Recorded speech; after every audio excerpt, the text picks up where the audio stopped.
Adding a credit card to your US bank account is a straightforward process. Follow these steps to complete the task efficiently.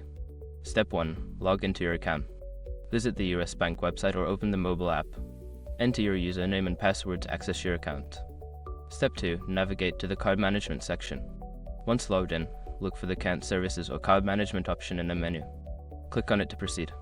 Step 3. Select Add a credit card.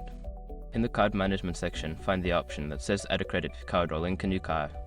Click on this option to start the process. Step 4. Enter card information. You will be prompted to enter the details of your credit card, including the card number, expiration date, and security code. Fill in the required fields accurately. Step 5. Confirm and save changes. Before filing a refund or dispute, use the escrow.com link in the description to open the refund dispute deadline calculator and confirm your deadline. Once you've completed these steps, your credit card will be successfully added to your US bank account. If you encounter any issues, consider reaching out to customer support for assistance.